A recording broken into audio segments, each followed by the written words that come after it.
नमस्ते दोस्तों। आज मैं आपको एक बहुत ही रोमांचक और जादुई कहानी सुनाने जा रहा हूँ। कहानी का शीर्षक है जादुई जंगल की वापसी। एक समय की बात है, एक बहुत ही सुंदर और रंग बिरंगा जंगल था। इस जंगल का नाम था वनप्रिया वन। यहाँ हर चीज चमचमाती थी, पत्तियां सोने सी चमकती थी, फूल इंद्रधनुषी रंगों में खिलते थे और हवा में मीठी मीठी खुशबू घुली रहती थी।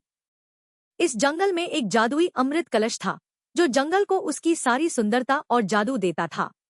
इसी जंगल में दो प्यारे बच्चे रहते थे, एक लड़का जिसका नाम रोहन था और एक लड़की जिसका नाम परी था।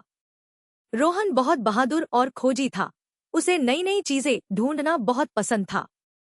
परी बहुत दयालु और समझदार थी, वह हर छोटी चीज पर ध्यान देती थी।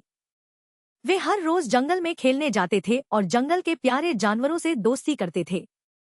उनकी सबसे अच्छी दोस्त एक फुर्तीली गिलहरी थी जिसका नाम चीकू था और एक छोटा प्यारा भालू का बच्चा था जिसका नाम गोलू था। वे सब मिलकर जंगल में खूब मस्ती करते थे, पेड़ों पर चढ़ते थे, फूलों से खेलते थे और झरनों के पास अपनी कहानियां सुनाते थे। जंगल की हर चीज में एक अलग ही खुशी थी। एक दिन रोहन और परी जंगल में खेलने आए, लेकिन आज जंगल कुछ बदलाव लग रहा था। पत्तियां उतनी चमकीली नहीं थी, फूल मुरझाए हुए थे और हवा में वो प्यारी खुशबू नहीं थी। चिड़ियों का चहचहाना भी बंद हो गया था। रोहन ने हैरानी से कहा, परी देखो, आज जंगल कितना शांत है। मुझे कुछ अजीब लग रहा है।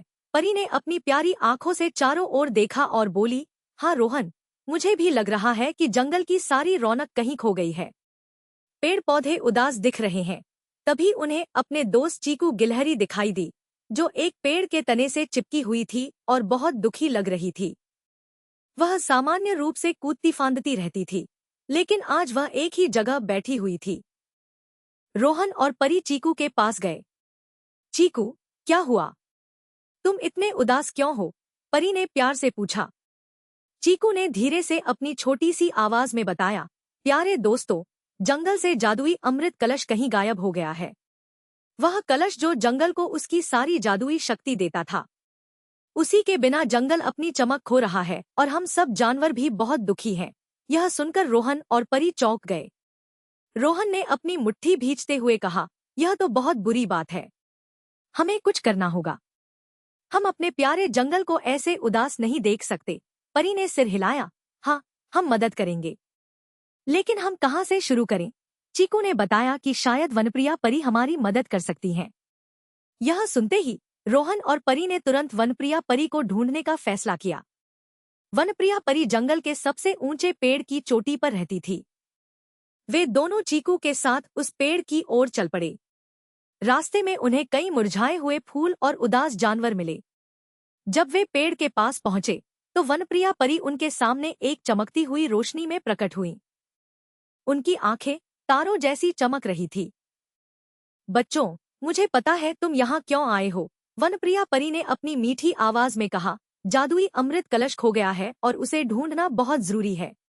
जंगल का जीवन उसी में है। रोहन ने पूछा, परी माँ, हम क्या कर सकते हैं? वनप्रिया परी ने मुस्कुराते हुए कहा, तुम्हें कलश ढूंढना होगा। पहली निशानी तुम्हें खुशी के झरने के पास मिलेगी, जहाँ से हंसी की गूंज आती है। वहाँ एक नया रास्ता खुलेगा, पर याद रखना, तुम्हें मिलजुल कर काम करना होगा। वनप्रिया परी की पहली निशानी सुनकर रोहन, परी और चीकू तुरंत खुशी के झरने की ओर चल पड़े। वे जानते थे कि खुशी का झरना वो जगह है जहाँ पानी की बूंदें सूरज की रोशनी में इंद्रधनुष बनाती हैं। लेकिन आज झरने का पानी भी धीमा बह रहा था और उसमें कोई इंद्रधनुष नहीं था। जब वे झरने के पास पहुंचे तो उन्होंने देखा कि गोलू भालू भी वहीं उदास बैठा था। गोलू आमतौर पर बहुत खुशमिजाज होता था और मछलियां पकड़ने का आनंद लेता था, लेकिन आज वह सिर्फ पानी को घूर रहा था। गोलू, रोहन ने पुकारा। गोलू ने उन्हें देखा और धीरे से सिर हिलाया। परी ने उसे बताया कि वे जादुई कलश को ढूंढने निकले हैं। गोलू की आंखें चमक उठी। उसने कहा, मैं भी मदद करूंगा। मैं बहुत ताकतवर हूँ, शायद मैं कोई भारी चीज उठाने में काम आ सकूं। रोहन और परी खुश हो गए। उन्हें एक और दोस्त मिल गया था।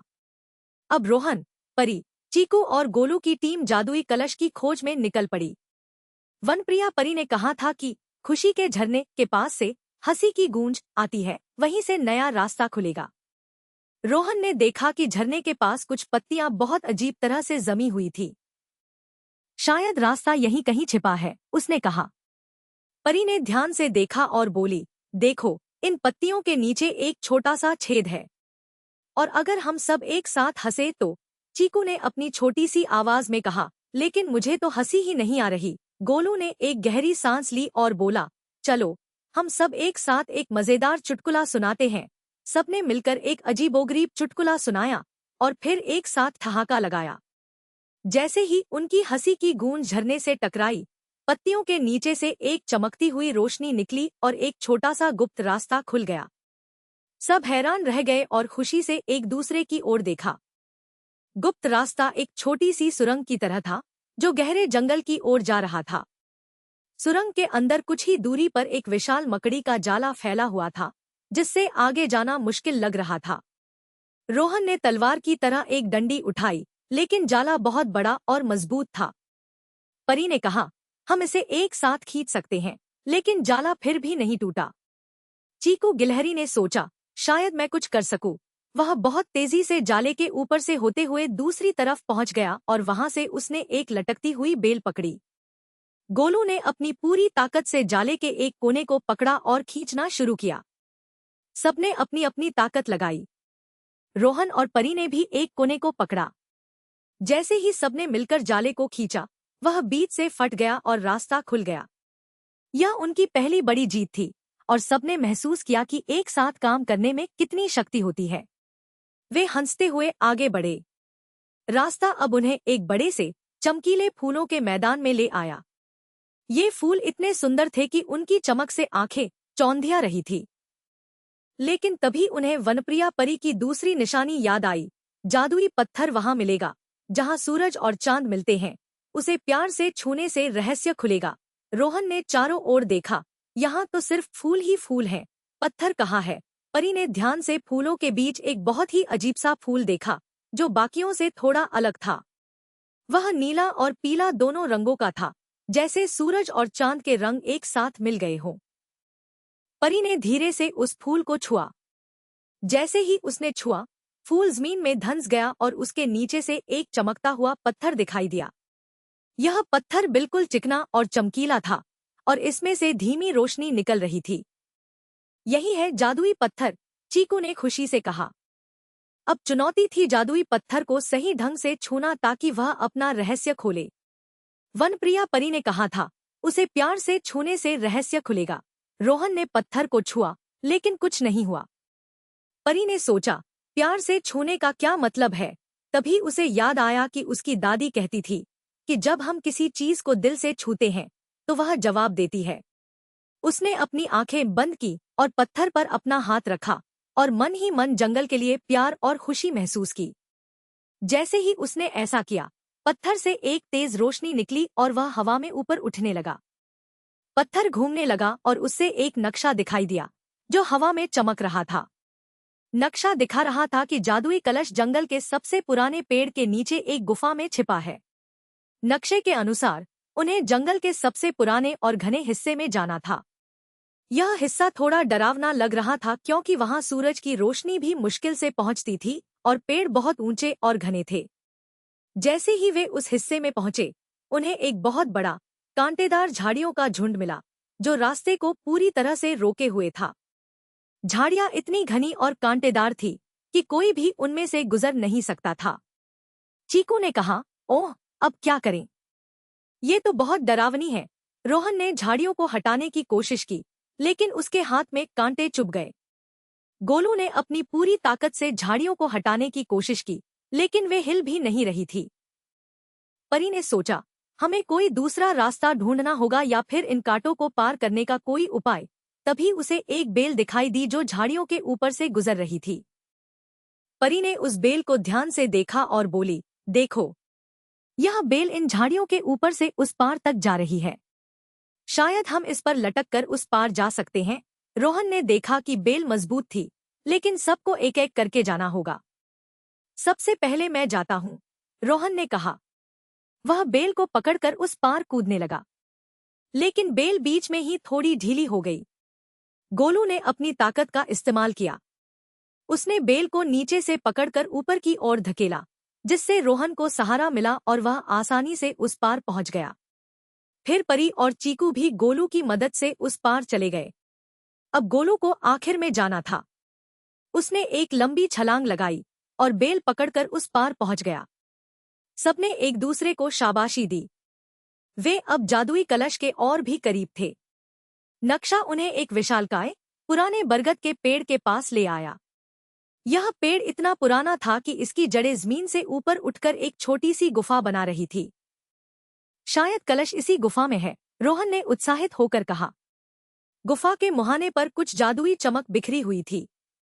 वे सावधानी से गुफा के अंदर घुसे। अंदर काफी अंधेरा था, लेकिन फिर भी एक धीमी हरी रोशनी दिखाई दे रही थी। रोशनी का पीछा करते हुए वे गुफा के सबसे अंदरूनी हिस्से में पहुंचे और वहां एक छोटे से चमकते हुए चबूतरे पर एक सुंदर चमचमाता हुआ सोने का कलश रखा हुआ था। कलश से एक हल्की जादुई रोशनी निकल रही थी। हमें मिल गया, हमें जादुई अमृत कलश मिल गया, परी ने खुशी से चिल्लाई। चीकू और गोलू भी खुशी से झूमने लगे। कलश को वापस लाने के लिए उन्हें इसे सावधानी से उठाना था। रोहन ने धीरे से कलश को उठाया। कलश उठाते ही गुफा के अंदर एक तेज रोशनी फैली और फिर सब कुछ शांत हो गया। वे कलश को लेकर गुफा से बाहर निकले और उसी रास्ते से वापस खुशी के झरने की ओर चल पड़े, जहां से उन्हें वनप्रिया परी ने पहली निशानी दी थी।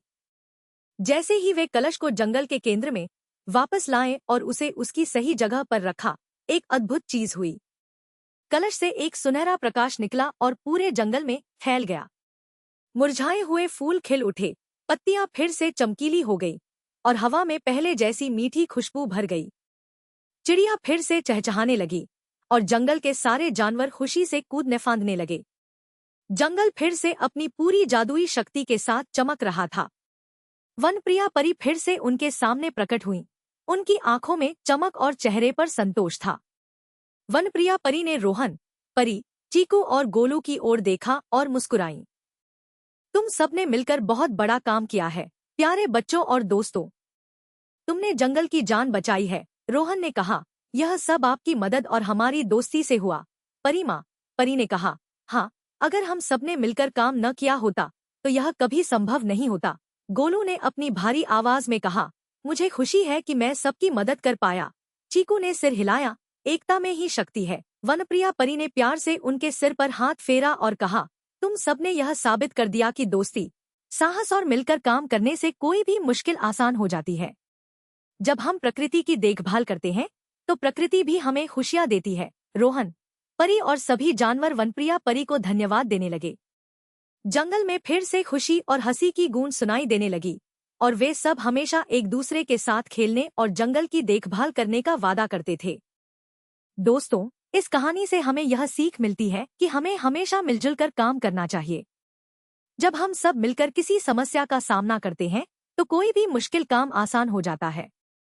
प्रकृति का सम्मान करना और उसकी देखभाल करना भी हमारी जिम्मेदारी है। अगर आपको यह कहानी अच्छी लगी तो इसे लाइक करें, अपने दोस्तों के साथ शेयर करें और हमारे चैनल को सब्सक्राइब करना न भूलें ताकि आप और भी मजेदार कहानियां सुन सकें।